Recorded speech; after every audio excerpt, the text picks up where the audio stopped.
नमस्कार व्यूअर्स। इंदौर की कीमत 100 में देखने को मिले काफ़ी ट्विस्ट एंड टर्न्स, जहां पर देखने को मिला कि पूरा परिवार मिश्री का दाह संस्कार करके वहां से चला जाता है, उसकी चिता को जलते हुए छोड़ जाते हैं। अब मिश्री की आत्मा स्वर्गलोक पहुंच जाती है। वहां पर माता रानी मिश्री का सामना करती है, जहां पर मिश्री को वापस धरती लोक पर भेज देती है। तो मिश्री जिंदा हो जाती है, बारिश हो जाती है और जो चिता की आग हो जाती होती है वो बुझ जाती है। तो वहाँ पर जो एक पंडित जी होते हैं, जैसे ही मिश्री को जिंदा देखते हैं तो उनके होश उड़ जाते हैं कि आखिर मरा हुआ इंसान दोबारा जिंदा कैसे हो सकता है। मिश्री उठकर वहाँ से भाग रही होती है, अर्जुन को पुकार रही होती है, अपने परिवार को पुकार रही होती है, लेकिन पूरा परिवार चला जाता है घर, जहाँ पर वो मिश्री को नहीं देख पाते हैं। अब अर्जुन वहाँ पर अपनी जान देने की कोशिश करता है, तभी मिश्री वहाँ घर के अंदर करती है एंट्री और उस गन को ऊपर की तरफ कर देती है, जिसकी वजह से गोली दूसरी ओर चल देती है, जहाँ पर अर्जुन बच जाता है। लेकिन अब जैसे ही अर्जुन मिश्री को देखता है तो उसके होश उड़ जाते हैं। पूरा परिवार को एक बड़ा झटका लगता है कि एक मरा हुआ इंसान जिंदा कैसे हो सकता है। तो वहीं पर पूरा परिवार बहुत ज़्यादा खुश हो जाता है, जहाँ पर मिश्री घर लौट आती है, पूरे परिवार से मिल लेती है मिश्री।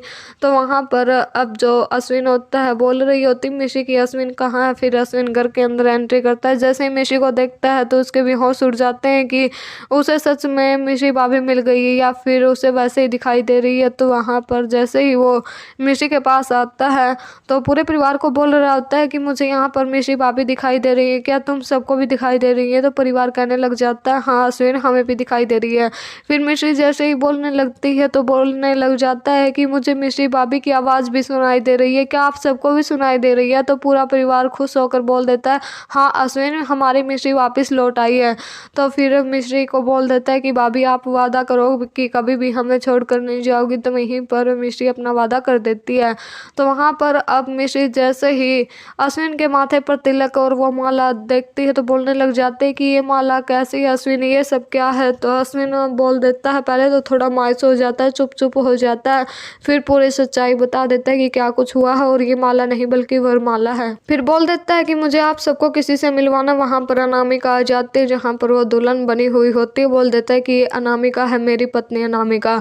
तो सब पूछने लग जाते हैं कि इतनी जल्दी ये सब कुछ कैसे हुआ। तो अश्विन पूरे परिवार को बता रहा होता है कि मैंने इस लड़की से शादी कर ली है और क्यों की है ये सब भी बता देता है कि वहाँ पर कुछ लोग थे जो इस लड़की को एक पेड़ से बांधकर काफ़ी ज़्यादा मार रहे थे और बोल रहे होते थे कि इसकी कुंडली में श्राप है और जिसके साथ इसकी शादी होगी उसकी मौत हो जाएगी और हम इस लड़की को जिंदा नहीं छोड़ेंगे। तो इस लड़की को बचाने के लिए मैंने इससे शादी कर ली थी। तो फिर पूरा परिवार बोल रहा होता है कि हम इस लड़की को नहीं अपना सकते हैं, शादी चाहे कि ना हालातों में हुई है, इस घर की बहू नहीं बन सकती है।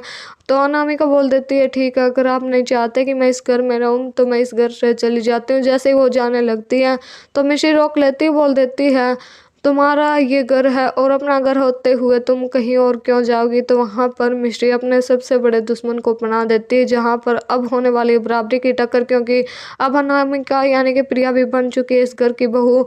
तो वहाँ पर अब सबसे बड़ा ट्विस्ट देखने को मिलने वाला है, जहाँ पर अब जो अनामिका होती है वो लेने चली मिश्री से बदला, जहाँ पर फिर से वो मिश्री का पूरा चेहरा उसी तरह जलाना चाहती है जिस तरह प्रिया का चेहरा जल गया था। क्या अनामिका अपने मकसद में हो पाएगी कामयाब?